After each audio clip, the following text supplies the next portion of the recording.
if you were to deliberately place yourself into an ice bath, it would be uncomfortable, even if you're adapted to cold and so forth. The discomfort is non-negotiable.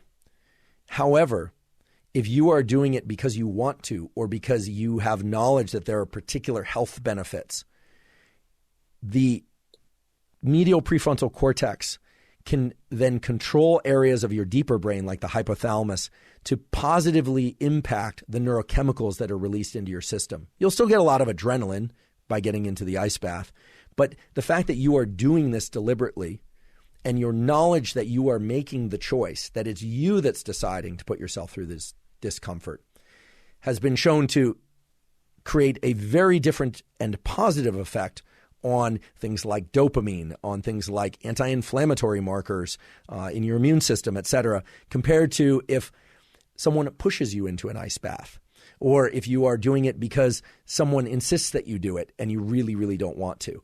So there's a very subtle distinction here. It's just the distinction of motivation and desire, or lack of motivation and being forced into something. And there are a number of other effects of this that have been described. In the episode with Robert Sapolsky that I did earlier this last year, he talked about a study in animals, which has also been shown in humans. If you take a mouse, for instance, and it runs on a running wheel, which mice really like to do, there are many positive effects on reducing blood pressure, improvements in neurochemistry, et cetera, in that mouse. However, if there's a mouse in the cage right next to it that's trapped in the running wheel and it has to run every time the other mouse runs because the wheels are linked, well, then the second mouse that's forced to do the exact same running experiences negative shifts in their overall health metrics. Blood pressure goes up, stress hormones go up, et cetera, because it's not actually making the choice.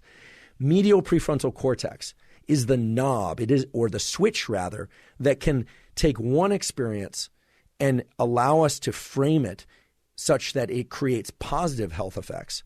And the exact same experience framed as something we don't want to do or that we are forced to do can create negative health effects. Now, how exactly the neurons in medial prefrontal cortex do that is rather complicated and frankly not completely understood.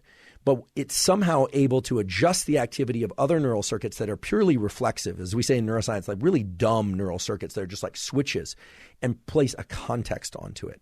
So gratitude is a mindset that activates prefrontal cortex, and in doing so sets the context of your experience such that you can derive tremendous health benefits.